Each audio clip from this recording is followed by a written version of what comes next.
দর্শক ঠাকুর আজকে হবে ধোলাইয়ের মশাই। কার হবে? দীনকৃষ্ণ ঠাকুর। কে করবেন? গোপাল, অর্থাৎ গোপাল কৃষ্ণ। তিনি তো ধোলাই মশাইয়ের কাজটা ভালো জানেন, তা আজকে কিন্তু ওনার দ্বারাই ধোলাই মশাইটা হবে। কারণ দীনকৃষ্ণ যে একটা ভুয়ো কীর্তনিয়া সেটা তিনি আজকে প্রমাণ করবেন। আর আমি অপরদিকে একটু প্রমাণ করব যে কে ভালো আর কে মন্দ। তবে দেখতে থাকুন, শেষ পর্যন্ত থাকবেন এবং চ্যানেলটিকে অবশ্যই সাবস্ক্রাইব করে নেবেন। জন্ম হয়েছে, যার নাম হচ্ছে দীনকৃষ্ণ দাস ঠাকুর। আমরা চাইছি ধর্মকে এক করতে, আর ও চাইছে ধর্মকে নর্দমার মতো ভেঙে দিয়ে ওতে নোংরা জল ছিটিয়ে দিতে। এটা এমন অসভ্য। হ্যাঁ, ধর্মের সম্বন্ধে জানে না, বোধ নেই। বাজার থেকে কতগুলো চটি বই কিনে পড়ে নিয়েছে, ঠাকুরমার ঝুলির মতো বই পড়ে নিয়ে আসরে গিয়ে মানুষের কাছে ফাঁকা চ্যালেঞ্জ দিচ্ছে, আমার প্রশ্নের উত্তর দাও, আমার সঙ্গে। তোমার মতো মূর্খের সঙ্গে কে বসবে? তুমি ভণ্ড। যেটা হয়েছে সেটা ভালো হয়েছে, যেটা হবে সেটা যদি ভালো হয়, বলুন তো আপনারা বুকে হাত দিয়ে, আজকের যে বাংলাদেশে এতগুলো অত্যাচার হলো, যেটা হয়েছে সেটা ভালো হয়েছে? কেউ কেন প্রতিবাদ করছে না? বাংলার কোথায় গেল সেই সব কীর্তনিয়ারা, সেই সব ভাগবতীয়ারা, সেই সব বৃন্দাবন থেকে মহারাজরা যারা সেকেন্ডে সেকেন্ডে লাইভ ছাড়ছিল? তারা কেউ কেন একটা লাইভ দিয়ে বলতে পারছে না যা হয়েছে এটা নিন্দনীয়? আমি দীনকৃষ্ণ ঠাকুর, আমি বলছি এই মৌলবাদ আমরা ভারতে চলতে দেব না। ভারত কেন, গোটা ওয়ার্ল্ডে, বিশ্বে কোথাও এই হিংসা আমরা হতে দেব না। ধর্ম মানে কাটাকাটি মারামারি নয়। তোমরা বোঝার চেষ্টা করো ভাই। ধর্ম মানে একে অপরের কোল দেওয়া, একে অপরকে ভালোবাসা। সেই ভালোবাসা কোল দেওয়া ছেড়ে আমরা যে আজকের মারকাট করছি, এটা কি ধর্ম? এই মহতি হরিবাসরে তাহলে দর্শক শুনতে পাচ্ছেন, এবার কিন্তু একেবারে দীনকৃষ্ণ ঠাকুরকে একেবারে তিনি ঝেড়ে দিচ্ছেন। মানে এমন ঝেড়ে দিবেন যে দীনকৃষ্ণ ঠাকুর আর মুখ তুলে জবাব দিতে পারবে না। তো শুনতে থাকুন তিনি কিরকম ঝাড়নটা ঝাড়ে। আর আপনারা অবশ্যই সুন্দর করে একটা কমেন্ট পাঠাবেন যে এই গোপাল সঠিক বলছে নাকি ভুল বলছে। কার খেয়ে দিয়ে কাজ নেই? তুই প্রধানমন্ত্রী নাকি তোমার সঙ্গে বসবে? তোমার সঙ্গে বসলে মানুষের কি লাভ হবে? এ তো মুখস্থ মাল, মুখস্থ করে সাপ্লাই দিচ্ছে মানুষের কাছে। মনে রাখবেন, যারা সাধু সঙ্গ সর্বশাস্ত্রে কয়, লব মাত্র সাধু সঙ্গ কৃষ্ণ ভক্তি প্রেম হয়। সাধুর সঙ্গ করলে মনোভাব সাধুর মতো হয়, চোরের সঙ্গ করলে মন চোরের মতো হয়। দীনকৃষ্ণ ঠাকুরের কীর্তন যারা শুনবে, ওরা ওর মতো ছোট মনের লোক। ও কৃষ্ণকে অসুর বলেছে, কৃষ্ণ নাকি অসুর। তাহলে ওর নাম দীনকৃষ্ণ। দিন মানে ছোট, কৃষ্ণ মানে অসুর। ওটা ছোট অসুর, কৃষ্ণ বড় অসুর, ওটা ছোট অসুর। আর ওর কীর্তন যারা শুনছে তারাও অসুর। আর যারা ওকে বায়না করে নিয়ে গেছে তারা অসুরদের রাজা। বলে আমরা প্রজা ডেকে আনছি। হ্যাঁ, মনে রাখবে, কীর্তন কমিটি যারা, আমি ইউটিউবের মাধ্যমে কথাটা এভাবেই বলবো, একটা কমিটি আছে সস্তার প্রচারের জন্য, সস্তার প্রচার পাওয়ার জন্য আপনারা এইভাবে ধর্মকে নষ্ট হতে দেবেন না। আপনার যদি ক্ষমতা থাকে, আপনি ইউটিউবের মাধ্যমে দাঁড়িয়ে প্রচার করতে পারেন। নবীজি 14টা বিয়ে করেছিলেন, নিজের পুত্রবধূকে পর্যন্ত বিয়ে করেছেন। যে কারণেই করুক, প্রচার করুক। তো মুসলমান ধর্ম এই কথাটা প্রচার করলে গুলি করে দেবে রাস্তায় দাঁড় করিয়ে তোমাকে। তুমি হিন্দু বাড়িতে জন্মেছ, হিন্দু ঘরে খাচ্ছ, তুমি সমাজ জাগরণ করছো। সত্য সন্ধানী দীনকৃষ্ণ ঠাকুর সমাজকে জাগানোর জন্য বাবা কীর্তনাসন নয়। আমি আপনাকে সম্মান দিয়ে বলবো, সমাজ জাগানোর জন্য একটা দল করুন। আপনি আমাদের বলবেন যে বইটা আপনি পড়েছেন, 42টা কালী, 48টা লক্ষ্মী, 43টা শিব, ওই বইটা বলুন আমাদের, আমরা কিনে পড়ি। এগুলো সব আগুন দিয়ে পুড়িয়ে দেবো, এটা সব মিথ্যে, ও সব পুড়িয়ে দেবো। আপনি আমাদের বলবেন যে বইটা, আমরা সেটা কিনে পড়ব।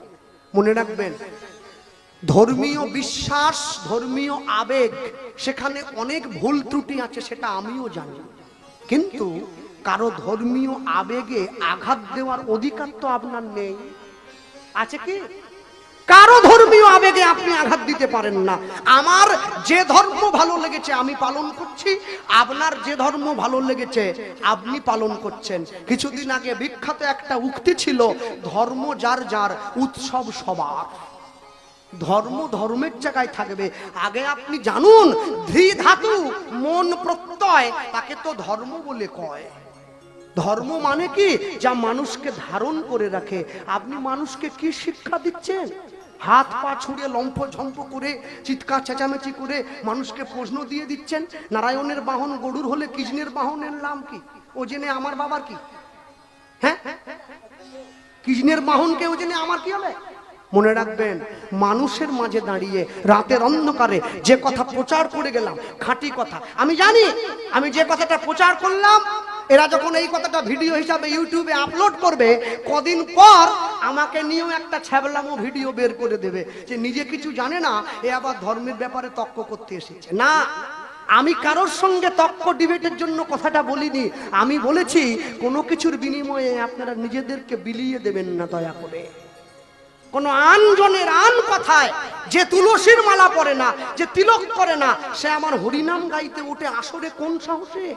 আর আপনি কীর্তন করাতে তাকে নিয়ে যাচ্ছেন, আসরে তুলছেন কি বলে? আপনার নিজের ভয় নেই? আগুন নিয়ে খেলা করা ভালো, কিন্তু একটু বেখেয়াল হলে আগুন আপনার হাতটা পুড়িয়ে দেবে। আগুন কিন্তু বুঝবে না আপনি না বুঝে আগুনে হাত দিয়েছেন। মনে রাখবেন, সব সময়ের জন্য পৃথিবীর মাটিতে দাঁড়িয়ে আমরা এই হিন্দু ধর্মের উপরে, সনাতন ধর্মের উপরে, বিবেকানন্দ বলেছিলেন গর্বের সঙ্গে বলবে আমি হিন্দু। এই ধর্মের উপরে যা অত্যাচার এসেছে, এটা যদি অন্য কোনো ধর্মের উপরে আসতো, সেই ধর্মটা পৃথিবীতে বেঁচে থাকতো না। আমরা ছিলাম, আমরা আছি। 800 বছর ধরে মুসলমানরা সনাতন ধর্মকে নষ্ট করার চেষ্টা করেছে, পারেনি। 200 বছর ধরে খ্রিস্টানরা চেষ্টা করেছে, পারেনি। তুমি কে গো? তুমি কে? তুমি এসে মানুষের ভিত নষ্ট করে দেবে বলছো? কোনো দিনের জন্য পারবে না। মানুষের বিশ্বাস ভগবানের প্রতি অটুট হয়েছিল, আছে, থাকবে। ওই কীর্তনিয়াটা বলেছিল তুলসীর মালা যারা পরে তারা কুকুরের মতো বেল্ট পরে আছে। মূর্খ কোথাকারে! ওটাকে মূর্খ বলি আমি। কেন? দু রকমের কুকুর আছে, একটা ফেতি কুকুর, একটা বিদেশি কুকুর। আমরা বিদেশি, এই যে চেন, আমাদের মালিক আছে, তোমার মালিক নেই, তুমি ফেতি কুকুর। এ পাড়ার থেকে ও পাড়ায় গেলে কামড়ে তোমার মাংস তুলে নেবে। আর বিদেশি কুকুরটা গলায় চেন পরে সব পাড়ায় যাচ্ছে, ও জানে আমার মালিক আছে, আমাকে মারতে এলে আমার মালিক তোমায় মারবে। আমরা ভগবানের কুকুর হয়েছি, সৌভাগ্য। তার দেওয়া চেন পরেছি গলায়, আমার ক্ষতি করতে এলে আমার মালিক তোমার ক্ষতি করবে। কিন্তু তোমার গলায় তো বেল্ট নাই, তোমার ক্ষতি যেদিন পাড়ার লোক করবে। আমি শুনছিলাম ওটা নাকি বডিগার্ড নিয়ে কীর্তন করতে যায়। প্রাণে ভয় ঢুকে গেছে, হরি নাম করছে বডিগার্ড নিয়ে। আরে মন্ত্রী লুঙ্গি পরে বাজার যায়, কীর্তনিয়া বডিগার্ড নিয়ে কীর্তনে যায়। এবারে বুঝে নেন পায়ের মাটিটা কতটা শক্ত না নড়িয়ে গেল। মনে রাখবেন, নিন্দা করা ভালো, কিন্তু নিন্দা যেদিনকে চরম সীমায় চলে যাবে, যারা শুনছে তারা মানুষ, তারা কোনো পশু নয়। পশুর ধর্ম পশুত্ব, অগ্নির ধর্ম দহনত্ব, মানুষের ধর্ম তার মনুষ্যত্ব। আপনি মনুষ্যত্ব রাখুন। কেন? ইউনিভার্সিটির ডিগ্রি মোদের আছে কত শত, তথাপিও চলন বলন যেন গণ্ড মূর্খের মতো। মানুষ হয়ে জন্ম নিলে মানুষ বলে না, মানুষ হবে আসবে যেদিন জ্ঞানের চেতনা। বাদরের আদর বেশি হচ্ছে সারা দেশে, বৃদ্ধ বাবা মায়ের সেবা ছেড়ে ছেলে মেয়েরা বাড়িতে কুকুর কিনে পোষে। সৎ ব্যক্তি কাঙাল বেশে রাস্তায় রাস্তায় ঘোরে, অসৎ ব্যক্তির টাকার জোর দিন দিন যাচ্ছে বেড়ে। অধম দীনদাসে কয় ওরে মানুষ, পশুর ধর্ম ছাড়ো, মানুষ যদি হতে হয় মানুষের পা জড়িয়ে ধরো। নিতাই গৌর প্রেমানন্দে হরিবল হরিবল। তুমি অহংকার করে মানুষকে বলছো আমার প্রশ্নের জবাব দিতে পারলে টাকা ফেরত দিয়ে দেব। কত টাকা আছে তোমার? একটা ফোঁড়ার টাকা আছে? সারা বিশ্বের বিখ্যাত গাড়ি কোম্পানি, তুমি খবর নাও না, আলফ্রেড ডি ফোর্ড, ফোর্ড কোম্পানির গাড়ির মালিক যে ইস্কনের ভক্ত হয়েছে, তার নাম অম্বরীশ দাস। ইস্কনের মন্দিরের চূড়োটা 22 কেজি সোনা দিয়ে বানানো, ওই সোনাটা সে দিয়েছে, 22 কেজি সোনা। আমি না হলে দুটো বই পড়েছি, আমেরিকার লোক কি দুটো বই পড়েছে নাকি? পৃথিবীর সব থেকে উন্নত দেশ, সে ভক্ত হলো, আর তুমি বলছো আমার প্রশ্নের উত্তর দিতে পারলে টাকা ফেরত দিয়ে দেব। বিরাট টাকুয়ে হয়েছে, বিরাট টাকা। হ্যাঁ, এ কার টাকা? এ তো ভিক্ষা করা টাকা। যত বড় কীর্তনিয়া হোক, তাকে আঁচল পাততে হবে, মনে রাখবেন। আসরের শেষে মানুষ যখন প্রণামীটা দেয়, পাতে না? 70,000 টাকার কীর্তনিয়া হলেও পেতে দেয়, নিয়ে এসো। মানুষের তো কুলোই না, আমিও পেতে দেই। কেন? এ জগতে হায় সেই বেশি চায়, আছে যার ভুরি ভুরি, রাজার হস্ত করে সমস্ত কাঙালের ধন চুরি। তুমি আঁচল পেতে মানুষের কাছে টাকা নিলে, আবার সেই টাকাই মানুষকে ফেরত দেবে বলছো, তুমি বিরাট হয়ে গেছো একবারে। কেন? মনে রাখবেন, হনুমানের লেজে আগুন দেয়া হয়েছিল, মুখে নয়। মুখে আগুন দিলে তো বডি পুড়ে যাবে, তাই লেজে দিয়েছে। তোমার লেজটা যেদিন দেহের থেকে বড় হয়ে যাবে, পাবলিক তোমার লেজে আগুন দিয়ে দেবে, সেদিন জানবে আগুন লাগলে জ্বালা কত হয়। মনে রাখবে, কখনো পৃথিবীর মাটিতে দাঁড়িয়ে স্বধর্মে নিধনং শ্রেয়, পরধর্মে ভয়াবহ। নিজের ধর্মে মৃত্যু ভালো, পরের ধর্ম নকল করা ভালো নয়। হিন্দু ধর্মের যে নিন্দা করছে, তাকে আমি হিরণ্যকশিপু বলেই বলি। সেও ভগবানকে ভালোবাসতো, শত্রুভাবে ভগবানকে পেয়েছিল। তুমিও ঠাকুর হয়ে নিন্দা করছো, তুমিও ভগবানকে পাবে। পাওয়ার মাত্রাটা বদলে যাবে। কেন? দুর্যোধনও কৃষ্ণ পেয়েছে, বৃন্দাবনের গোপীরাও কৃষ্ণ পেয়েছে। তুমি দুর্যোধনের মতো করে কৃষ্ণ পাবে, গোপীদের মতো করে কৃষ্ণ পাবে না। भक्तों, 14 जनवरी मकर संक्रांति के दिन एक गुप्त चीज जरूर खा लेना, इतना धन आएगा कि संभल नहीं पाओगे। ये केवल एक वीडियो का शीर्षक नहीं है, ये स्वयं माँ लक्ष्मी का वो गुप्त संकेत है जो शास्त्रों के पन्नों में कहीं दबा हुआ था। आप जीवन भर मेहनत करते हैं, फिर भी तिजोरी खाली क्यों है? क्योंकि आप नहीं जानते कि संक्रांति के पावन दिन आपके पेट में जाने वाला एक ग्रास, एक निवाला आपके 7 जन्मों की गरीबी मिटा सकता है। वहीं दूसरी तरफ एक गलत चीज खाने से आप राजा से रंग बन सकते हैं। ये सुनने में अजीब लग सकता है, लेकिन सत्य हमेशा कड़वा और गुप्त होता है। बहुत से परिवार आज सिर्फ इसलिए कष्ट भोग रहे हैं क्योंकि उन्होंने इस महा उपाय को मामूली समझकर छोड़ दिया। भक्तों, सावधान, ये वीडियो आपके जीवन का सबसे महत्वपूर्ण वीडियो हो सकता है। आज हम आपको वो गुप्त भोग बताएंगे जिसे मकर संक्रांति पर खाते ही दुर्भाग्य घर छोड़कर भाग जाता है। इसलिए हम चेतावनी देते हैं, इस वीडियो को मजाक में न लें। इसे छूना या आधा अधूरा देखना अपने पैरों पर कुल्हाड़ी मारने के समान है। जिस पल से आप ये वीडियो देखेंगे, आपकी किस्मत बदलने लगी है। लॉ ऑफ अट्रैक्शन पर विश्वास करें, आम लोग ये शब्द कभी नहीं देखेंगे। आप किस्मत के बच्चे हैं जिन्हें सफलता के लिए चुना गया है। पक्का इरादा वाला मैसेज छोड़ें, मैं जरूर अमीर बनूंगा। आज मेरी जिंदगी के इस टर्निंग पॉइंट को दिखाने के लिए, अगर आप सच में देवी लक्ष्मी का आशीर्वाद पाना चाहते हैं तो प्लीज इस जानकारी को कम मत समझिए, क्योंकि सही समय पर किया गया एक छोटा सा बदलाव भी आपकी किस्मत में एक बड़ा मोड़ ला सकता है। आने वाली जरूरी और गुप्त जानकारियां मिस न हो, इसके लिए चैनल को सब्सक्राइब करें। भक्त হে পুণ্যাত্মা ব্যক্তিগণ, আপনারা শুনলেন এতক্ষণ ধরে ধোলাই মশাই। এবার আপনারা শুনলেন অনিরুদ্ধ আচার্যের কথা। তিনি বললেন কি খেলে আপনি মকর সংক্রান্তিতে মালামাল হবেন এবং কি না খেলে আপনার ঘরটা মালামাল হবে না। তো মালামাল আর অমালামালটা এবার কিন্তু আমি আপনাদেরকে বুঝিয়ে দেব। এবার আপনারা একটু ধৈর্য সহকারে ভিডিওটা দেখবেন। আর চ্যানেলে যারা নতুন এসেছেন তারা অবশ্যই চ্যানেলটিকে এখনই সাবস্ক্রাইব করে নিন, আর ভিডিওটিকে বন্ধু বান্ধবদের মধ্যে শেয়ার করে দিন। কারণ আপনারাই হচ্ছেন আমার ওই কি বলে না, জনতা জনার্দন। জনতা জনার্দন যদি ভোট না দেয় তাহলে মোদি কিন্তু জিতবে না, আর শুভেন্দু অধিকারীও জিতবে না। যাই হোক, একটু রাজনীতির কথা বলে ফেললাম, মনে কিছু করবেন না। তো এবারে মালামাল হতে গেলে আপনাকে যে কাজটা করতে হবে সেটা হলো গুড় আর ওই তিল এনে আপনাকে খেতে হবে।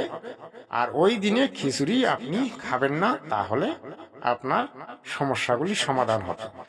কিন্তু মূল যেটা আমি দেখে এসেছি ছোটবেলা থেকে, মকর সংক্রান্তির দিনে আমরা ভোরবেলায় স্নান করি। সেই দিনটা একটা শুদ্ধ দিন, পবিত্র দিন, সনাতনীরা মানে। তো এই দিনে ভোরবেলায় স্নান করলে শরীরটা সুস্থ হয়, স্বাস্থ্যের দিক দিয়ে ভালো। এবং আমরা ছোটবেলায় স্নান করে এসেছি, আজও স্নান করি। এটা একটা স্বাস্থ্যের দিক দিয়ে ভালো, কারণ ভোরবেলায় স্নান করলে এটা খুবই ব্রাহ্ম মুহূর্তে স্নান করলে এটা সনাতনীদের পক্ষে একটা ভালো উপকারী, বা স্বাস্থ্যের পক্ষে একটা উপকারী বলতে পারেন। আর ডক্টররাও এই ধরনের বিধান দেয় ভোরবেলায় স্নান করে। আমাদের সনাতন ধর্মের স্নানের মধ্যে 3টা বিধান আছে: সকাল, দুপুর, সন্ধ্যা। সকালের যে ভোরবেলা যে স্নানটা, ওটা হচ্ছে, ওটাকে বলা হয় সাধু সন্তদের স্নান। আর এই যে দুপুরবেলা যে স্নান করা হয়, এগুলি রাক্ষসী স্নান। তারপরে এই যে রাত্রিবেলা যে স্নান করা হয়, এগুলি ভূত পিশাচী স্নান। এই ধরনের স্নানের মধ্যেও ভাগ আছে। তবে না, মূল যেটা আমি ব্যাখ্যা দিতে চাইব, যে পঞ্জিকা অনুসারে আপনি কিভাবে এবার মকর সংক্রান্তিটা পালন করবেন।